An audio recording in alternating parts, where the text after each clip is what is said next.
Our next CS2 update before the majors update with the stickers and all that is all about bug fixes and quality of life improvements. So let's go through them right after Skins Monkey. Skins Monkey is an automated service that lets you trade skins instantly for a fee, sign up now, and get up to $5 bonus. Simply add items from your inventory, then find skins that matches your current balance. Site offers live support 24/7. You can also top up your balance if you're missing a few dollars, and there's a lot of skins to choose from. Visit my link down below to get to Skins Monkey. Don't let this update fool you in terms of flashy news. It addresses a few issues that have haunted players in the past, and it's part of Valve's cleanup before the major. Spawn points is first on the agenda. This has been a thing since forever, but basically in the past, if you reconnected to a game after, for example, getting a crash, you would sometimes spawn from a different position, and also sometimes get a little head start into your favorite site. Well, this update addresses this sequence because spawn positions are no longer randomly determined when a player reconnects to a server during the freeze time. It goes into it a bit deeper to explain that they are now saved and restored from round backup files. They also clarify that in official matchmaking servers, so Premier for example, players who disconnect and reconnect during freeze time will respawn in the spawn point they were assigned to at the beginning of the round. And for community, aka other servers, you will instead be assigned to one of the 5 spawn positions that were already assigned to the team that specific round. This should prevent you from getting that head start that I talked about before. And yes, this is one of the bigger news for today because it affects any game, but of course it's most relevant to the upcoming major. Things obviously need to be consistent and fair. Now the rest of the miscellaneous section doesn't really scream surprises, but a few of them are actually pretty good. Like this one for example, where they fixed players jumping higher than normal when toggling low frame rate. Yes, you read that correctly. Certain old engines behave strange when the FPS goes above a certain threshold,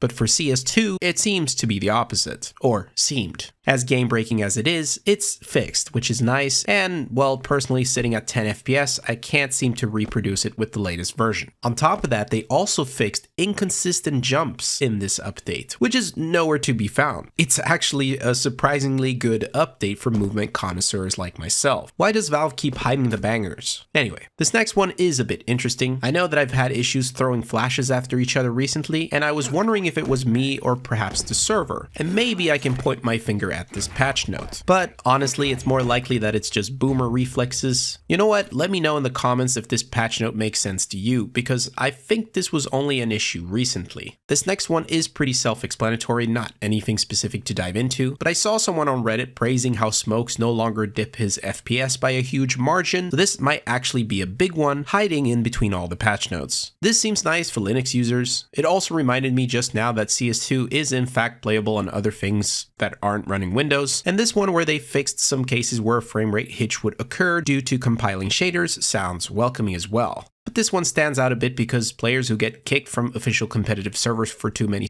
will now be issued a competitive cooldown. This update is meant to reduce griefing or just generally improve the integrity of the game by not having to experience a toxic teammate for longer than necessary. Just don't fall off Vertigo too many times and you're Gucci. The final update to talk about from the patch notes miscellaneous section is the chicken one, and probably the saddest one, because they're no longer able to interact with dropped weapons. I mean, this clip is beautiful and it really gives off that get off me vibe, you know? Get off me, wow! Ah!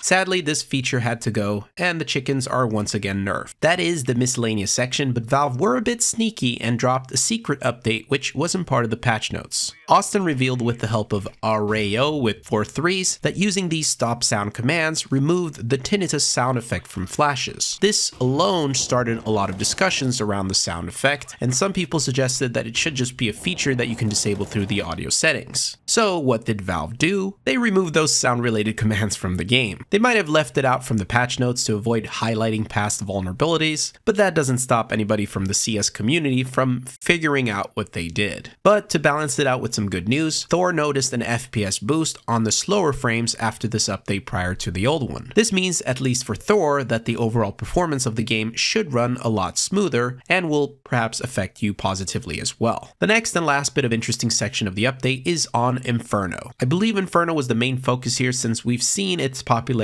go down after its remake for CS2, especially on pro level. But in this update, you'll notice, big thanks to Jackie by the way, who is always really fast with these comparisons, that they removed the 2 flower pots and the cone from middle. The point of this is to make peeking down mid a little less cluttery. They also did a bit of cleanup on banana as well. And speaking of banana, we see the plywood on the car position, whatever it's called today, being raised to cover the head of CTs playing behind, which is a very good update in my opinion. The last visual change that stands out is the removal of bench on long, which everyone in the entire world agrees is a good decision. The question now is, will this be enough? I guess we'll just have to see during the major. Peace.